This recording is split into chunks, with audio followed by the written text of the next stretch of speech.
Muy buenas tardes a todos. Vamos a dar inicio a nuestra segunda jornada de Derecho Procesal Constitucional. Esta es la segunda clase. La primera fue en forma presencial a inicio de marzo, donde habíamos desarrollado el amparo, toda la parte teórica del amparo, quedando pendiente la solución de los casos. En esta jornada vamos a desarrollar primero, para dar continuidad, el habeas data. Posteriormente, como ya ustedes tienen en su aula virtual, los casos de amparo que vamos a resolver, donde ustedes van a tener un tiempo prudencial que se indica en el aula virtual. Después, a la vuelta de la solución de los casos, vamos a reencontrarnos vía plataforma Zoom para debatir sobre los casos que resolvieron ustedes. Es decir, la modalidad no presencial ahora va a ser igual como si fuera una clase presencial. La diferencia es la modalidad presencial y no presencial. Ahora, para dar continuidad a nuestra clase, en el día de la fecha vamos a desarrollar el segundo proceso constitucional.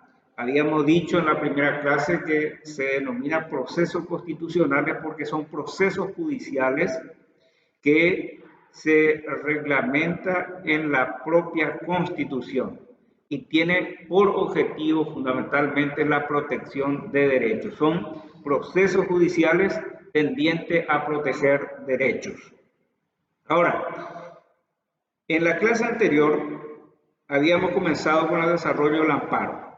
¿Por qué razón habíamos dicho? Primero, porque es la garantía o el proceso constitucional que tiene mayor uso en la práctica judicial.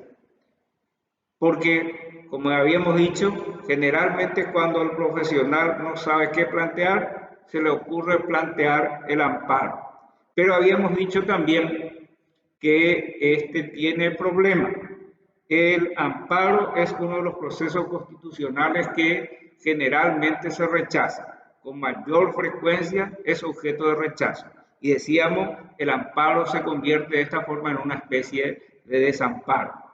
Y habíamos desarrollado en los tres campos temáticos propios del proceso constitucional de amparo. Primero, señalábamos cuáles son los presupuestos de admisibilidad o procedencia, mejor dicho, de procedencia, que eran 4, que tiene que existir una lesión ilegítima, que tiene que afectar derechos, que tiene que haber urgencia ante la inexistencia de remedios ordinarios eficaces y, en cuarto lugar, se tenía que interponer dentro del plazo legal. Posteriormente analizamos los supuestos de no admisión, los casos en donde el amparo planteado se puede rechazar in limine, que eran 6, y posteriormente hemos hecho un análisis del procedimiento del amparo, que es un procedimiento bastante breve. Ahora, vamos a utilizar, diríamos, casi el mismo criterio metodológico para desarrollar el habeas data. ¿Por qué razón vamos a unificar ahora amparo con habeas data? Por la sencilla razón de que en la práctica, la mayoría de las veces, no siempre, el proceso de desarrollo judicial del habeas data es un proceso similar al del amparo. Es decir, los jueces utilizan el procedimiento del amparo para resolver los casos de habeas data. Ahora, hay que señalar de que el habeas data, ya entrando en el tema, el habeas data es un instituto que se incorpora recientemente en el derecho latinoamericano y pretende ser una respuesta a esta situación de polución informática que puede afectar derechos. Entonces, ante esa situación, se crea este instituto nuevo que su traducción literal sería algo así como traigan los datos. ¿Para qué? para remediar una situación que pudiera afectar derechos. Decíamos, es un derecho nuevo en América Latina. Es más, digo que el primer Estado que constitucionaliza como proceso constitucional el habeas data es un Estado latinoamericano, como en este caso es el Estado brasileño, que en su constitución del 5 de octubre de 1988 constitucionaliza el proceso constitucional de habeas data. En segundo lugar, nuestra constitución de 1992 y posteriormente la peruana de 1993. Ahora, hay que señalar como un punto de partida cuál es el concepto que vamos a ofrecer de esta garantía. Y vamos a utilizar términos, diríamos, similares al del amparo para el desarrollo de esta garantía constitucional. Y partiendo del artículo 135, que es la única norma que tenemos en relación al habeas data. Todo cuanto digamos de este instituto surge del artículo 135 de la Constitución Nacional. No hay ley reglamentaria, como sí lo tiene el amparo, la inconstitucionalidad, la ley reglamentaria del habeas corpus, pero en este caso no existe. Vamos a señalar entonces como concepto, un concepto que ofrecemos a los efectos del desarrollo posterior. Primero, que es una acción judicial. En segundo lugar, es una acción que se pone a disposición de las personas. En tercer lugar, para reclamar al Poder Judicial la protección de ciertos derechos o de situaciones que pudieran afectar derechos. Es importante señalar que no siempre debe existir afectación de algún derecho para que sea procedente el habeas data, tal como vamos a demostrar enseguida. Partiendo del artículo 135 de la Constitución, que vamos a dar lectura al artículo en cuestión, a los efectos de partir de eso, con la finalidad de establecer cuáles son los presupuestos de procedencia. ¿Qué quiere decir presupuesto de procedencia? Son los supuestos que hay que justificar en el escrito de promoción de esta garantía y son los únicos elementos que los jueces deben analizar para determinar la procedencia o no de la acción de habeas data.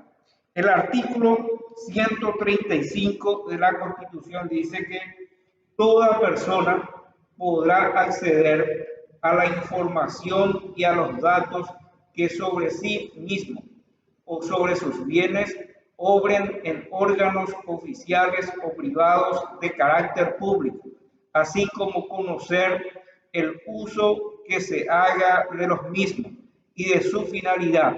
Podrá solicitar ante el magistrado competente la actualización, la rectificación o destrucción de aquellos que fuesen erróneos o afectaren ilegítimamente sus derechos. Partiendo de esta normativa constitucional, podemos señalar fácilmente que existen tres presupuestos que tornan procedente esta garantía o este proceso constitucional. Tres presupuestos, que son los que el promotor de la acción debe justificar y lo que el juez o los jueces deben de analizar para determinar su procedencia. En primer lugar, se refiere a tipos de datos o información, tipos de datos. En segundo lugar, sujetos pasivos,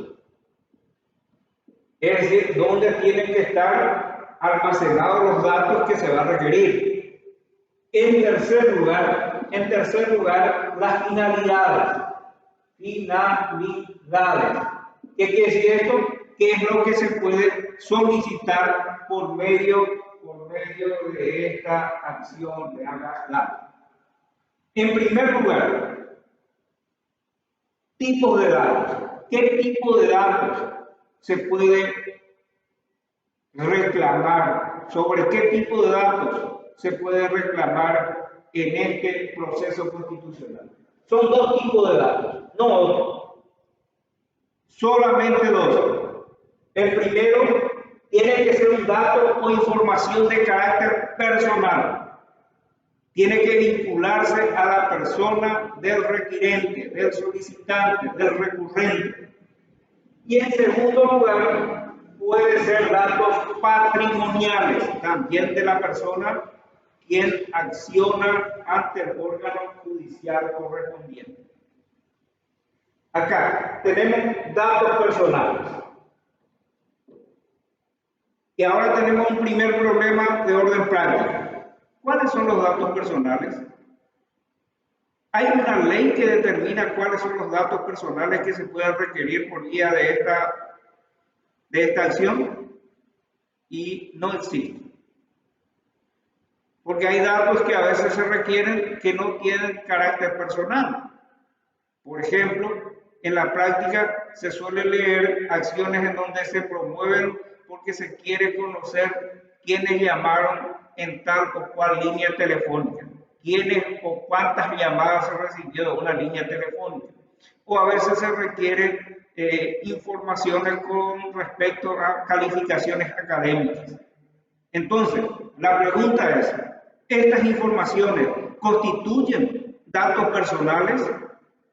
Y la verdad que no existe una ley que nos permita, es decir, no tenemos un respaldo normativo para decir si estos son los datos personales que se pueden requerir por vía de esta acción. Entonces, ante la ausencia normativa de cuáles son los datos personales que se pueden requerir por vía de habeas data, podemos recurrir, por ejemplo, al artículo 87 del Código Procesal Penal, en donde al inicio de la indagatoria dice que la persona indagada será, es decir, la persona será indagada por los siguientes datos. Y de ahí surge lo que podríamos denominar dentro del ordenamiento jurídico paraguayo los datos personales. Y si utilizamos este criterio para delimitar cuáles son los datos personales, evidentemente que una información de carácter académico, una información de carácter telefónica no son precisamente datos personales. Pero también tenemos otro problema. Cabe preguntar, por ejemplo, si existe otra posibilidad de encontrar sustento normativo, y algunos pretenden encontrar en algunas disposiciones del Código Civil, pero para mí lo importante y lo claro es que la norma legal que hace referencia a datos personales es precisamente el artículo 87 del Código Procesal Penal. Ahora, el segundo, los datos deben ser también o pueden ser patrimoniales. Es decir, se refiere al patrimonio propio del requirente, del accionante, no de otra persona, no de tercera persona, ni por más que sea una persona muy cercana. Entonces, aquí sí, a veces hay un cuestionamiento, una pregunta. Por ejemplo,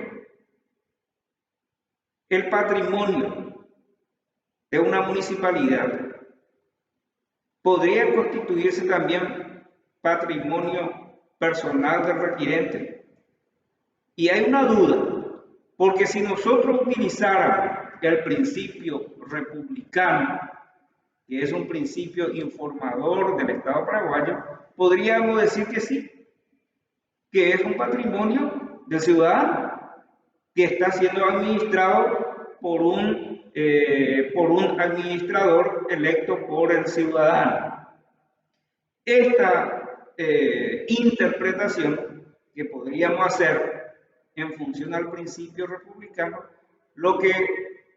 el efecto que tendría es que facilitaría la procedencia, en este caso, de esta acción. Entonces, tenemos el primer presupuesto de procedencia, tiene que vincularse al tipo de datos. Solamente se pueden requerir datos personales y datos patrimoniales, no otro tipo. En segundo lugar, la información, el dato personal o patrimonial, tiene que estar almacenado en registro. Dos tipos de registro. Registro que puede ser oficial o privado. Y además tiene que tener una cierta característica. El registro que puede ser oficial, es decir, en primer lugar el sujeto pasivo tiene que ser un registro. Registro. Puede ser oficial o puede ser privado. Pero en ambos casos, el registro, sea oficial o privado, debe tener una característica específica. Es decir, debe ser de carácter público. No puede haber otro sujeto pasivo. La Constitución limita claramente que el sujeto pasivo de esta demanda, de esta acción, de este proceso constitucional, necesariamente debe ser registro, es decir, el centro de almacenamiento de informaciones de datos. Puede ser oficial. Oficial quiere decir que está insertado dentro de la estructura del Estado. O puede ser privado, de una persona privada. Pero tiene que tener la característica de ser de carácter público. Ahora, tenemos ya otra vez un pequeño problema. ¿Qué significa que el registro oficial o privado sea de carácter público? Y acá hay dos criterios conforme con la jurisprudencia. En los precedentes judiciales es factible encontrar dos criterios para definir cuándo un registro oficial, por ejemplo, es de carácter público. Un primer criterio que podríamos denominar criterio orgánico, es decir, depende del órgano. ¿Qué significa esto? Que si el centro de almacenamiento es estatal, por el simple hecho de ser estatal ya es de carácter público. Este es un criterio que le otorga el carácter público al registro por el simple hecho de estar inserto dentro de la estructura del Estado. Por eso decimos es de carácter orgánico. Este criterio, por ejemplo, lo podemos encontrar en un precedente judicial dictado por el Tribunal de Apelación de la Capital en el caso ADM Paraguay contra Conatel sobre Habeas Data. Pero es un criterio, digamos, minoritario. El otro criterio para determinar el carácter público es lo que podríamos denominar el criterio funcional. ¿Qué quiere decir esto? Que depende de la función que cumple el registro. Si el centro de almacenamiento de datos recopila información para poner a disposición del público o para proveer información al público, entonces sí es de carácter público. Pero hay, por ejemplo, instituciones públicas, entidades públicas que tienen información, que recogen informaciones, pero no es para proveer al público. Ejemplifico, un sanatorio de carácter público, un sanatorio público, un sanatorio estatal, un hospital nacional, tiene los datos clínicos del cliente, del paciente, pero ¿es para proveer esa información al público? No, no es para proveer información al público. Por ejemplo, la ANDE tiene información de las cuentas del cliente, ANDE, Copaco, pero es para proveer información al público. O incluso las universidades nacionales recopilan datos, informaciones de sus alumnos, pero pregunto, ¿es para proveer esa información al público? Si no es para proveer información al público, entonces no es de carácter público según el criterio funcional. ¿Qué es el criterio que tiene mayor seguimiento en nuestro país en los precedentes judiciales? ¿Por qué? Porque a partir de 1996, al inicio, diríamos, en los inicios de la vigencia de la Constitución del 92, en el 96 la Corte sacó una resolución, diríamos una especie de una resolución didáctica, en donde decía que trataba de explicar qué se entendía por registro oficial o privado de carácter público. Y en ese precedente, el caso María Rosario Stanley Chamorro, que es de junio de 1996, el fallo, lo que es 649, acto interlocutorio, decía, los registros de carácter público son los registros que ponen a disposición del público informaciones de los datos que almacenan. Entonces, a partir de ahí, este es el criterio funcional, el que tiene mayor seguimiento. Atención a esto, porque a veces las pruebas en los exámenes preguntamos, ¿cuáles son los criterios que definen el carácter público de un registro oficial conforme con la jurisprudencia? Entonces se responden dos criterios, uno orgánico y el otro funcional. Y ustedes me pueden preguntar, ¿y cuál es el criterio que tiene mayor solidez, mayor firmeza? Y yo tendría que decir que el criterio funcional es el que tiene mayor fuerza, porque por la función que desempeña, por proveer la información al público, es que puede afectar derechos, ya sea a la imagen, a la intimidad, etcétera, de una persona. Por lo tanto, ¿cuáles son los criterios para definir el carácter de registro oficial, o mejor dicho, el carácter público de cualquier registro que va a ser sujeto pasivo? Y va a ser o el carácter funcional o el carácter orgánico, con la aclaración de que el que tiene mayor seguimiento en los precedentes judiciales es el criterio funcional.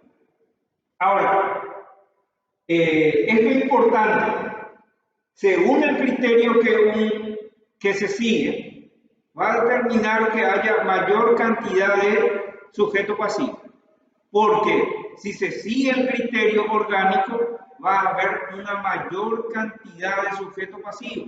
¿Por qué? Porque entonces todas las entidades públicas, todos los entes estatales van a ser, independientemente de la función que cumplan, van a ser sujeto pasivo.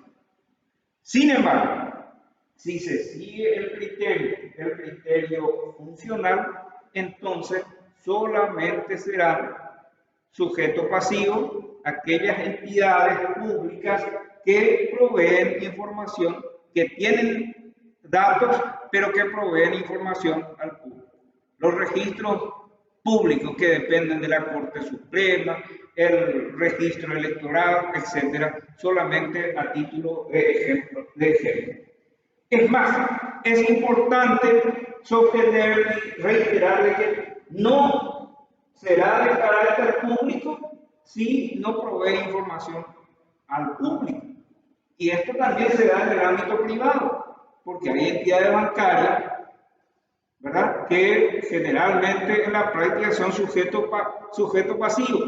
Pero la pregunta es, ¿las entidades bancarias proveen información al público o solamente es para el uso, para su uso comercial o para relacionarse con su cliente. Y el elemento central acá es que se pueda proveer esa información al público para convertirse en sujeto pasivo. En tercer lugar, ¿qué es lo que se puede pedir a través de esta acción? ¿Qué es lo que decimos acá como finalidades? ¿Cuáles son las pretensiones que se pueden articular? ¿Cuáles son las pretensiones que se pueden articular en este proceso constitucional? Y son 5. Algunos dirán, por ejemplo, que son 6, pero voy a señalar que podemos reducir en 5 finalidades u objetivos. ¿Qué quiere decir esto? Que solamente estas son las situaciones que se pueden pedir en este proceso constitucional. No se puede pedir otra cosa. Veamos, primero, la propia normativa constitucional así lo indica. Primero, acceder. Vean, lo primero que se puede solicitar es acceder a la información personal o patrimonial. Y atención, esto de acceso es una cuestión de derecho a la autodeterminación informativa. Yo quiero acceder a la información. Quiero que me den la información sobre mi persona o sobre mi patrimonio. En un lenguaje bien folclórico paraguayo sería una especie de derecho a la curiosidad. Y vean, en estos casos no hay que probar nada. Porque a veces en la práctica los jueces rechazan porque dicen no se probó tal cosa. Y cuando lo que se pide es solamente el acceso a la información, no hay nada que pedir. No hay nada que probar, mejor dicho, no hay nada que probar. Por lo tanto, primera finalidad es el acceso a la información recopilada en los registros público o privado, y repito, de carácter público. En segundo lugar, lo que se puede también reclamar, peticionar por vía de esta acción es conocer el uso o la finalidad de las informaciones recopiladas sobre mi persona o sobre mi patrimonio. Esto supone que se tiene conocimiento de la existencia de datos que obran de datos sobre mi persona o sobre mi patrimonio en un registro determinado. Pero lo que yo quiero saber es para qué, con qué finalidad se utilizan esas informaciones.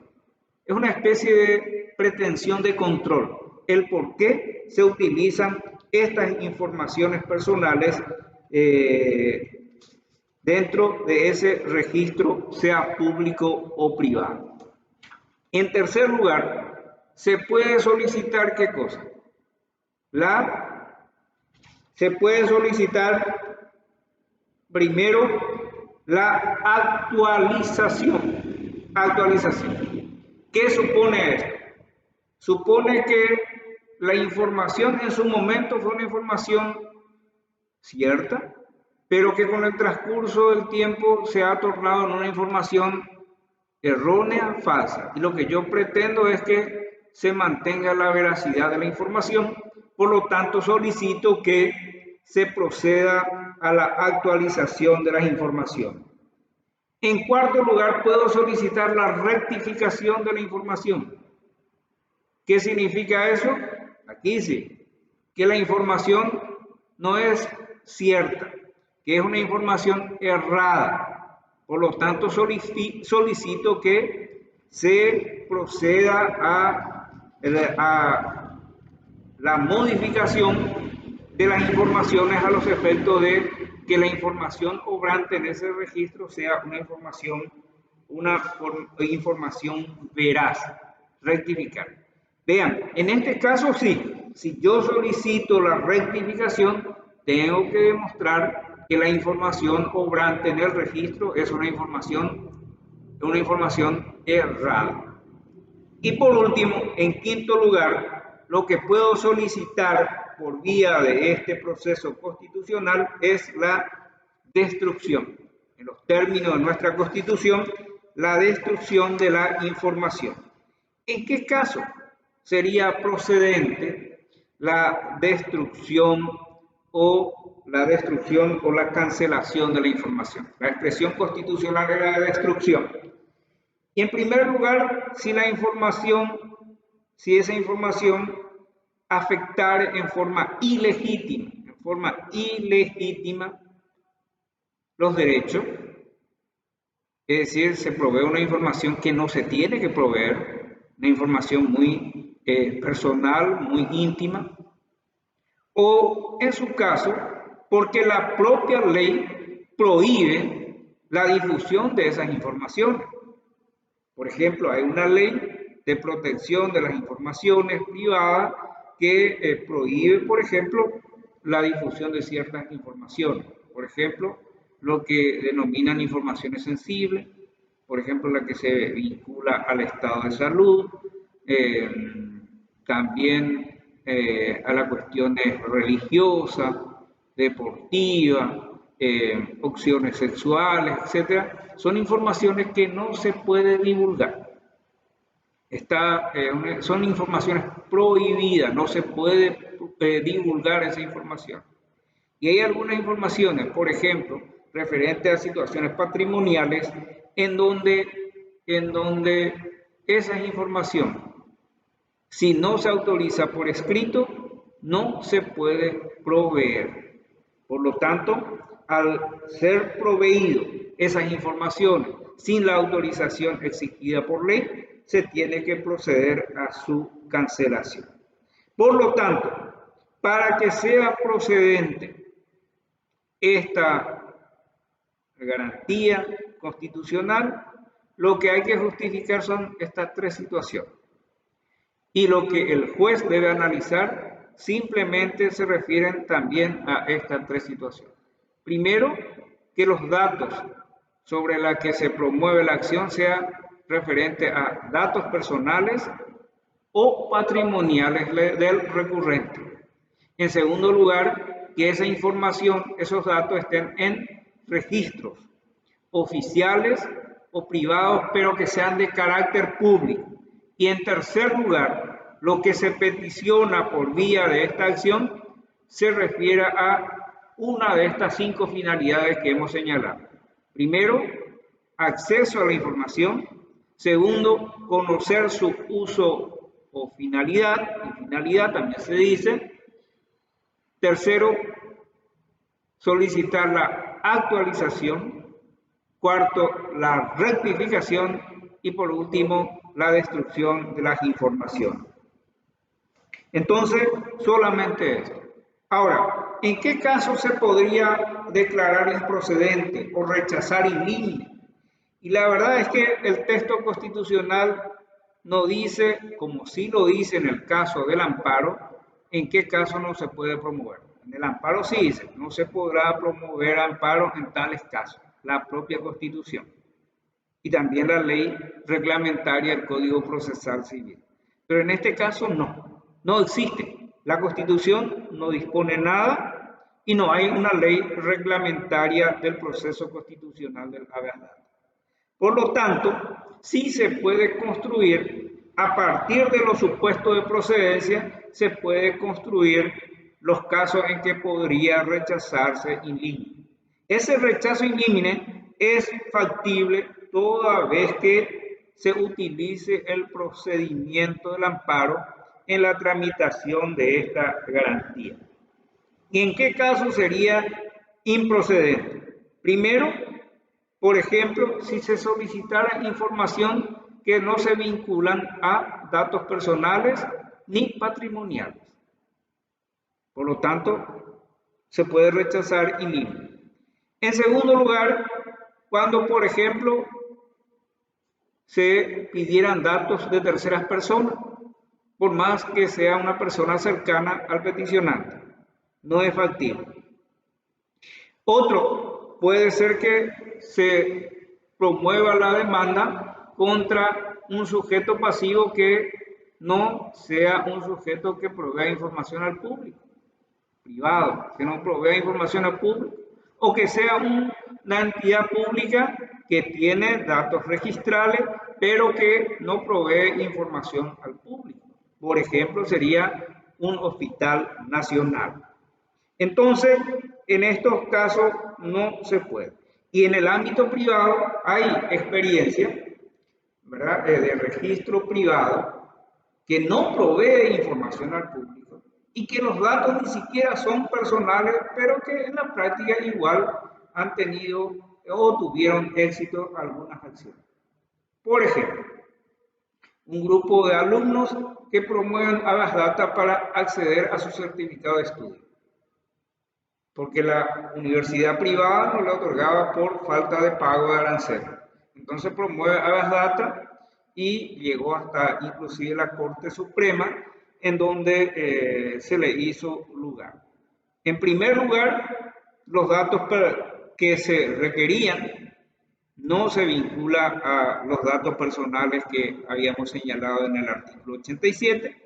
Y en segundo lugar, tenemos que decir también que el sujeto pasivo no es un registro privado de carácter público. ¿Por qué? Porque la entidad privada, en este caso, la universidad privada, tiene informaciones, pero no se dedica a la provisión de esa información al público. Entonces, hay varias situaciones en donde, o cuando, por ejemplo, lo que se solicita, como he dicho, no se vincula a datos personales. Por ejemplo, se demanda a Copaco para que diga cuáles son las llamadas entrantes y salientes de una línea telefónica, ¿verdad? Primer problema ahí es el sujeto pasivo. Copaco tiene informaciones, pero no se dedica a proveer información al público. Y en segundo lugar, el dato que se requiere no reúne la condición de ser un dato personal ni patrimonial. Entonces, hay situaciones de esa naturaleza. Ahora, ¿cuáles son los derechos protegidos por este proceso constitucional? Y en ese sentido, hay que señalar de que no hay una coincidencia plena en la doctrina con respecto a cuáles son los derechos protegidos.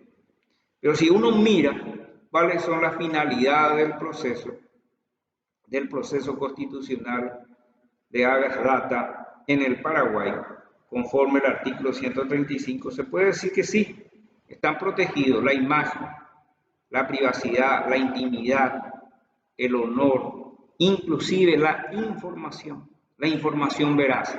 Porque vean ustedes en el primer supuesto que habíamos señalado, acceso a la información, acceso, la posibilidad de pedir la actualización. Vean, eso también está vinculado al derecho a la información veraz que está en la propia Constitución Nacional. Entonces, claro, se vincula siempre a derechos muy personales, de derechos que pueden ser afectados por la provisión de informaciones, de divulgación de informaciones, que fácilmente puede afectar los derechos a la intimidad, a la reputación, a la imagen de una persona. Ahora, veamos, esto es la parte central. Ahora, veamos cuál puede ser el procedimiento de Agas Data. Y tenemos que señalar en primer lugar de que las reglas del procedimiento no están en la ley. No están en la ley, por lo tanto en la práctica generalmente se utilizan los trámites procesales del amparo, no siempre, porque hay jueces que aplican otros procedimientos, ¿verdad? Y como no hay una ley que lo establezca, entonces no hay mayormente problema en ese sentido. Lo importante es que el juez advierta en su primera decisión cuál va a ser el procedimiento de tramitación. Ahora, en la mayoría de los casos se sigue la regla del amparos que ya habíamos señalado en la clase anterior. Pero sí tenemos que partir de lo siguiente, la naturaleza del proceso de habeas, que es importante para distinguir esencialmente del amparo, porque el procedimiento del amparo vamos a utilizar. Ahora, ¿cuál es la naturaleza del proceso? Y como habíamos dicho para el amparo, es también una acción, no es un recurso, es una acción autónoma, no es una acción secundaria, ¿verdad? No es como una medida cautelar, es una acción judicial que tiene objeto propio, proteger determinados derechos. Es una acción, no es un recurso judicial. El recurso es un medio para revisar generalmente decisiones judiciales precedentes. En este caso no es, se inicia una acción, una pretensión judicial y que tiene un objetivo determinado, un objetivo propio que es proteger derechos. En tercer lugar, es una acción independiente, es decir, no depende de la existencia o no de otras vías procesales, con lo cual es diferente al amparo, porque ustedes recordarán que el amparo era de carácter subsidiario, residual. ¿Por qué? Porque si existe otro proceso judicial que sea más idóneo o tan idóneo para la protección de derechos, entonces hay que ir a ese proceso, no al amparo. El amparo se inicia, se promueve cuando los remedios ordinarios, judiciales ordinarios, no van a ser eficaces, no van a ser idóneos para la protección de los derechos en juego. Y en este caso es independiente, no depende su eficacia de la existencia de otra vía judicial idónea. Y es una acción, en cuarto lugar, es una acción personalísima, porque es el sujeto quien debe promover a aquel que está afectado en sus datos personales o en su patrimonio. Por eso es muy diferente al amparo que decíamos es una acción popular en los términos que indica la ley. Ahora, no confundir naturaleza del proceso judicial con característica del procedimiento. El procedimiento es la forma en que se tramita y como seguimos la regla del amparo, que es la que tiene mayor seguimiento, entonces vamos a decir también, igual que el procedimiento del amparo, que es un procedimiento breve, que es un procedimiento gratuito y que inclusive podríamos decir también que es de carácter eminentemente oficioso. ¿Por qué? Porque tiene un objeto que es proteger derechos, pero no podemos decir que sea de carácter popular, porque este no es de carácter popular. Ahora, el otro, ¿cuál es el órgano judicial competente? Y el órgano judicial competente dice la Constitución, pero no se determina cuál es. Juez de primera instancia, como es en el caso del amparo, juez de paz. La pregunta es, ¿podría ser el juez de paz? Y no hay ninguna ley que diga que no. No hay. La única norma que puede servir de sustento para decir que no es el juez de paz el competente es la acordada de la Corte Suprema, varias acordadas en donde se establecen las oficinas de atención permanente, que es una oficina donde se reciben las garantías constitucionales y luego se sortean entre los jueces de primera instancia. Ahora, vamos a decir entonces, siguiendo regla del amparo, que es el juez de primera instancia. Sería entonces cualquier juez de primera instancia.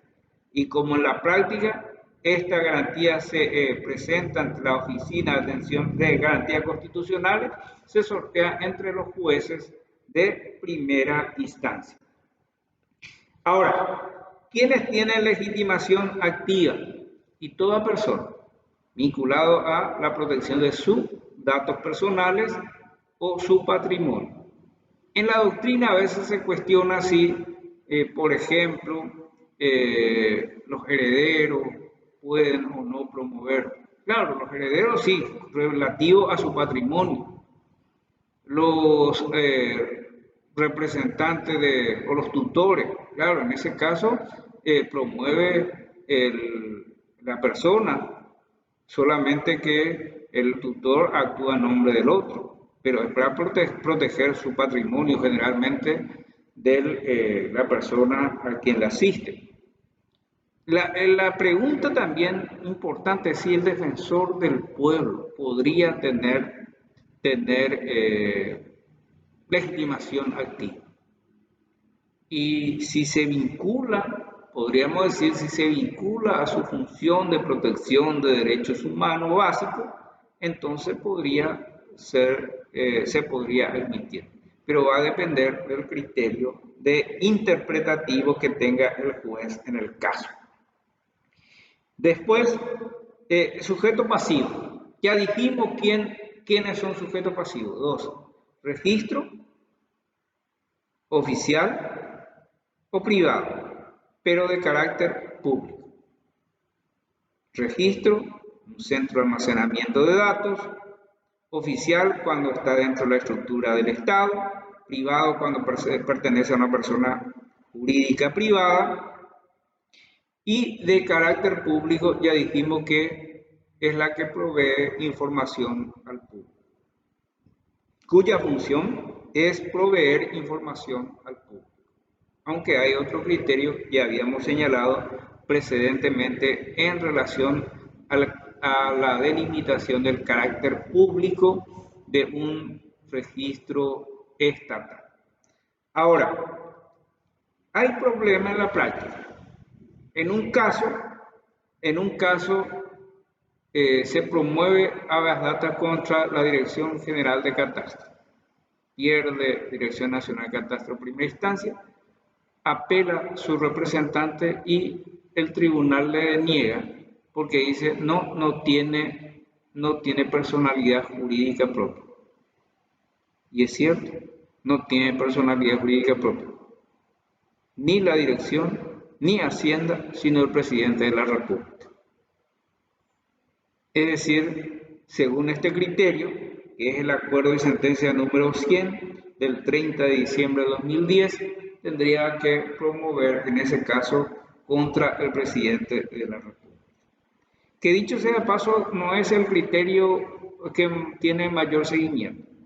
Diría más bien que es un precedente aislado, porque generalmente el criterio que se sigue es no el carácter de si tiene o no personalidad jurídica, sino fundamentalmente que sea el órgano o la entidad que recopila, que almacena los datos. Es decir, la calidad de sujeto pasivo está en función a la función de ser la entidad o el órgano que recopila los datos que se pretende reclamar. Por lo tanto, es el criterio mayoritario. Y ejemplifico, el sujeto privilegiado sujeto pasivo de habeas data es la Dirección de Identificaciones de la Policía Nacional y no tiene personalidad jurídica propia. Tampoco el Ministerio del Interior del que depende, sino el presidente de la República o el Poder Ejecutivo.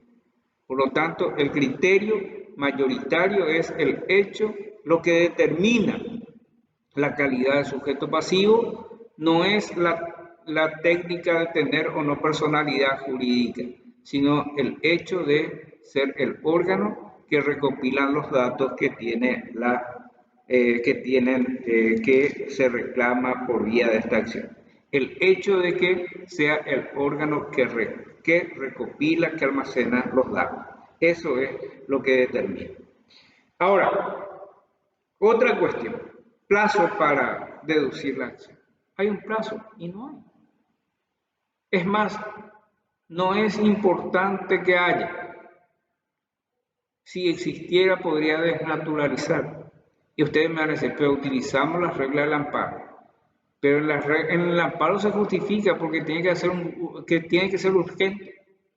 Y en este caso no se vincula a la urgencia. Es más, en algunos casos puede ni siquiera haber afectación de derechos, como el caso como el caso de que se requiera acceder a la información, que es una simple, diría yo, derecho a la curiosidad. Por lo tanto, yo no soy partidario fundamentalmente de que se establezca y está bien, en ausencia de la norma que establezca plazo, vamos a decir, vamos a utilizar el criterio de la libertad jurídica. Lo que no está prohibido estaría permitido para el ciudadano en este caso. Ahora, la demanda. Nosotros decíamos que seguimos el criterio del procedimiento del amparo, lo cual, y porque es el que mayormente tiene seguimiento. La gran mayoría de los jueces acoge las reglas del amparo para tramitar esta garantía constitucional. Por lo tanto, el procedimiento es iniciación, escrito mediante, si seguimos el criterio, ¿verdad? Ahí ya se puede inclusive el rechazo in limine, cuando se pide cuestiones que no se vinculan al objeto, cuando el sujeto pasivo no es indicado en la Constitución o las informaciones no se vinculan a la persona ni a su patrimonio. ¿Por qué? Porque la regla del amparo así lo permite el rechazo in limine, no se tramita. O si no se tramita, si es un sujeto, una entidad pública, una persona jurídica pública, se le pide información. Si no, si es una persona jurídica privada, entonces se le cita una audiencia de contestación de la demanda. Y es importante tener cuidado en esto, siendo juez, porque dice, si es una entidad pública, se le va a solicitar información. Y a veces se pide a la policía que informe. Y la policía a veces confunde con pedido de informe como prueba. Entonces dice, informa a su señoría que el señor fulano de tal tiene orden de captura. Es decir, no contesta la demanda, sino que hace una información como si fuera una prueba de informe. Y eso tiene incidencia en la práctica, porque entonces, si el sujeto pasivo no contestó la demanda, no podemos imponerle la costa, porque no se opuso a la pretensión. Entonces genera problemas. Entonces lo que hay que decir es contestar por escrito vía informe. Esa es la forma correcta. Después los plazos son igual que en amparo, 3 días. Sentencia. ¿Cuáles son las resoluciones que se pueden apelar igual que en el amparo? La medida cautelar, el rechazo in limine y la sentencia. Y la sentencia definitiva va a apelación, tiene que atender el tribunal del mismo fuero. Si atendió un juez laboral, tribunal en lo laboral. Si atendió un juez penal de garantías, entonces tiene que ser el tribunal en lo penal.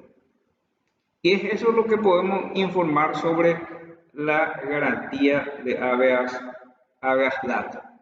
Traiga la información, ya sea para simple conocimiento, para conocer su uso y finalidad, o para la corrección, actualización, destrucción, etc. Con eso finalizamos la parte informativa, teórica, de lo que es el proceso constitucional de habeas data. Los casos, vamos a repartir para la próxima clase, para el próximo encuentro, porque finalizado este audio, nosotros le vamos a dar el tiempo indicado en el aula virtual para que procedan a analizar los casos de amparo.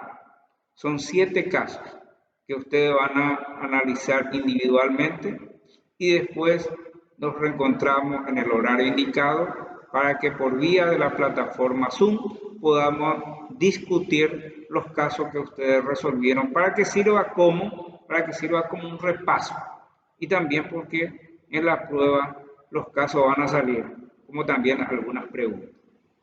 Muchas gracias y volvemos dentro de una hora y media. Muchas gracias.